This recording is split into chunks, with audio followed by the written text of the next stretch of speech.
Hi, everyone. Welcome to the Still I Rise podcast.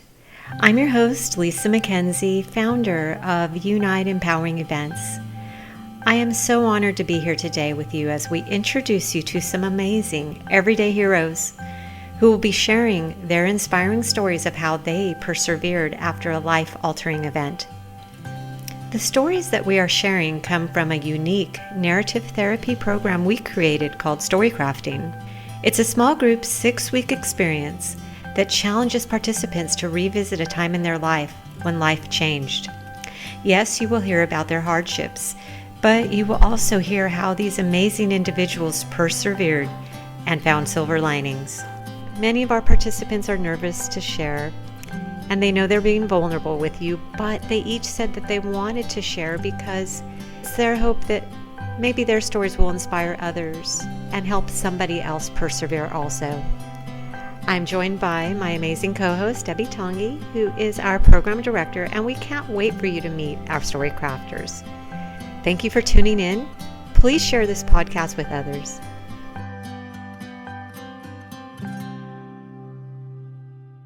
Hi, my name is Erin Clement. I was diagnosed with DCIS breast cancer on May 13th, 2022. I've had 2 surgeries, and I was very fortunate not to have any other treatments.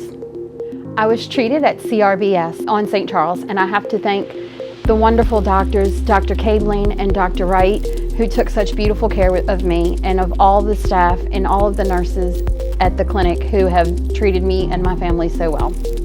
I would like to thank my husband, who has been my rock and my support through the whole journey. My daughter, who has been there for me and uplifting and so super supportive herself, and my mother, who was literally my right hand throughout the surgeries, and she was going through surgery herself. The 3 of them and all of my friends and my family who have been there for me and have uplifting and positive words and all of the prayers, and of course, most importantly, thank God for getting me through it all. So the one thing I learned throughout this journey is that a positive attitude goes a long way. My attitude towards my diagnosis and how I was being treated showed others what attitude to have towards it as well. And being positive helped us all get through it much easier. So the only advice I can give is try and stay positive, but also look for help. Ask for help anywhere. Everybody's willing to help you. Everybody's here for you. Just ask for it, and it's there for you. My name is Erin, and this is my story.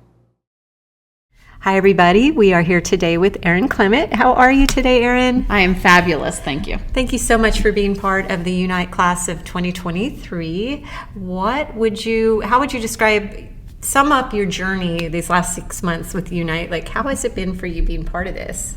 Oh, it has been such a beautiful and wonderful experience. I just have totally enjoyed being able to put myself out, and then to get such a great sisterhood with so many women who are struggling and they're putting themselves out, and I just feel like it's just a wonderful community, and it's just been a beautiful experience. How did you find out about Unite? Through the St. Charles Breast Cancer Center, Surgery Center. They actually sent me information to sign up for it. Oh, great. Who was your surgeon? I had Dr. Wright did the mastectomies, and I had Dr. Katrina who did my reconstruction. Okay, great. You strike me as somebody very positive, and I think that when you signed up for the program, you indicated on a scale of 1 to 5 that you were feeling pretty good emotionally, healing wise. People enter our program for a variety of reasons. Some are because they are very low on that scale and just feeling so down, and they need, our nonprofit's called We Lift You Up, but we really do try to lift the spirits and give a positive outlook and provide tools for better living. Someone coming in who says they're already at a 5, which is great, you can help spill that energy over to others in the group. But you must have had a personal reason for wanting to sign up, and I'm just curious what that was. Well, I feel like what you just said, I want to be able to spread that positivity to others. I want to be able to help others feel positive and feel like there is a light at the end of the tunnel, and that their journey doesn't have to be all negative, and it doesn't have to be all dark. That's awesome. Hi, Erin. This is Deborah Tongi. I'm the program director here at Unite, and I'm so happy that you're here with us, because that positive energy when you walk into the room, like, we can just feel it. And so Thank you for sharing your story that you're about to do in a few minutes. But I want to talk about some of the programs you've already been through. You did your SCART. How did that experience go for you? Painting your scars on canvas. So I love to paint, so I was really looking forward to that. That's something I do, as a hobby in my own time. So it was really fun to get in there and do that. As far as my scars, I stopped and looked at them because I hadn't really paid much attention to them. They were there, that's fine. I'm not worried about that. I'm fine, I'm moving on. But I actually had to stop and I really had to take a good look at them. And so, and at first I looked at them and I drew them out and I thought, oh my gosh, I look like the Grinch. But as I painted them, they became so beautiful. So, I'm really happy with how it all turned out, and being able to paint them was therapeutic and fun to, put what I like doing on with what I'm dealing with. I know. I love that program. You get to kind of process. It's sort of one layer of healing, processing those scars that have resulted from a cancer diagnosis. You just finished 6 weeks of story crafting, and so it's another way to sort of process the pain and trauma of a cancer diagnosis in a different way than the visual way. One of the experiences, or one of the parts of the assignment, I guess I should say, that we ask you to do is to just identify a challenge that you want to write about. What was the challenge that you decided to write about? Well, I had a couple of challenges in my life, and so I brought into the fact that prior to Hurricane Katrina, I was a hairstylist, and I had a nice lived next to my family, and I was raising my children in Metairie, and then I lost my home and I lost my salon, and I had to move, and we moved to Mississippi, and I had to start a whole new life. So that was one of my big challenges, and it was hard to overcome. And as a matter of fact, I'm actually full circling that because I'm actually moving back to Metairie in July. So yay!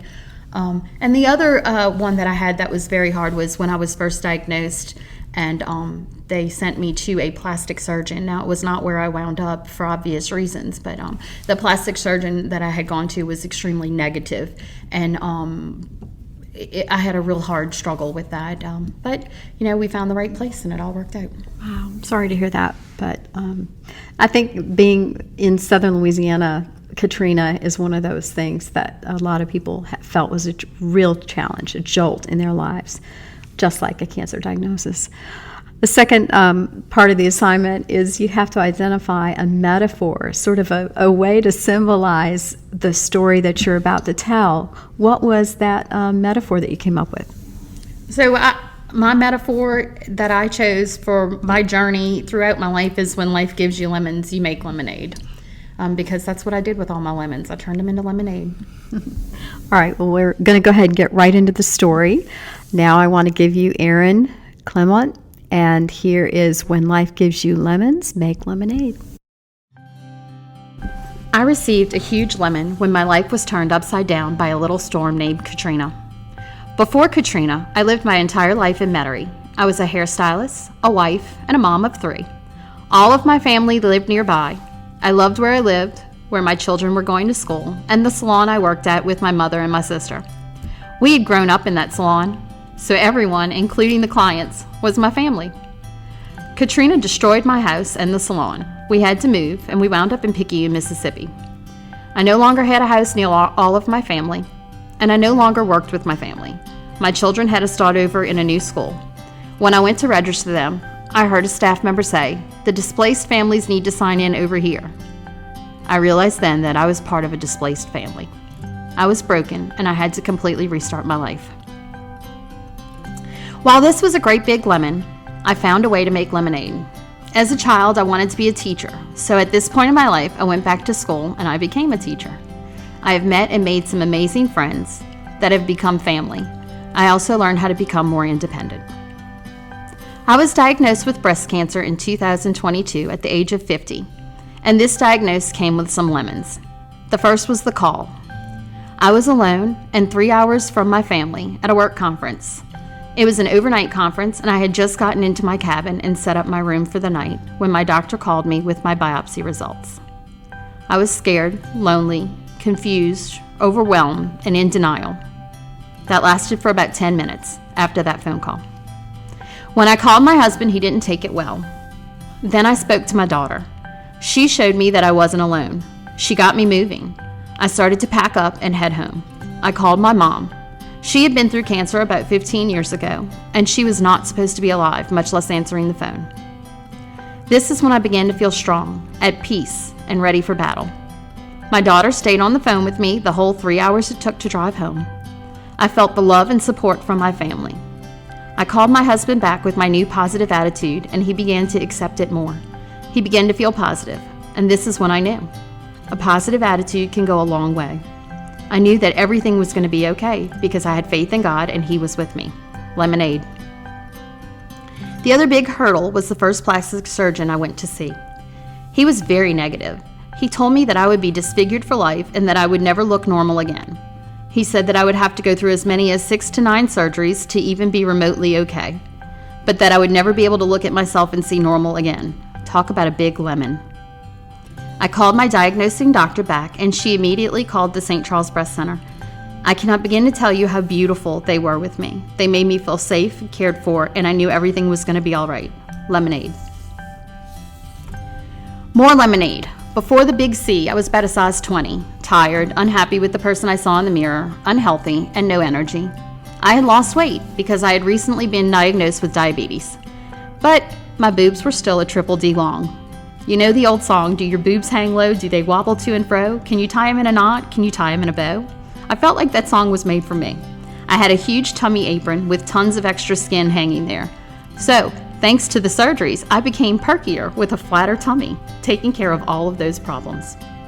Now I feel great, I love how I look, and I've become more comfortable in my skin, and I am currently cancer-free. My faith in God and the love and support of my family and friends are my guiding light and motivation. I want to be able to help comfort others that may need my strength and positivity to help them get through their journeys. I know that all of the lemons I have been given have given me the strength to make the lemonade. I would like people to know that a positive attitude goes a long way. Try to see the best in every situation and make your lemonade. Above all, have faith, for through God all things are possible. Oh my gosh, Erin, that was such a beautiful story, and you wove your metaphor through so well. I mean, the visual of that is just so powerful, and it's very important for people to. I just feel like you missed one part of the whole story, though, is your title, your original title. Oh, you're right. I think you're you right. need to add You're that, actually right. So the actual metaphor is when life gives you lemons, make lemonade. Maybe even add a little vodka. Yes, indeed. Make it interesting.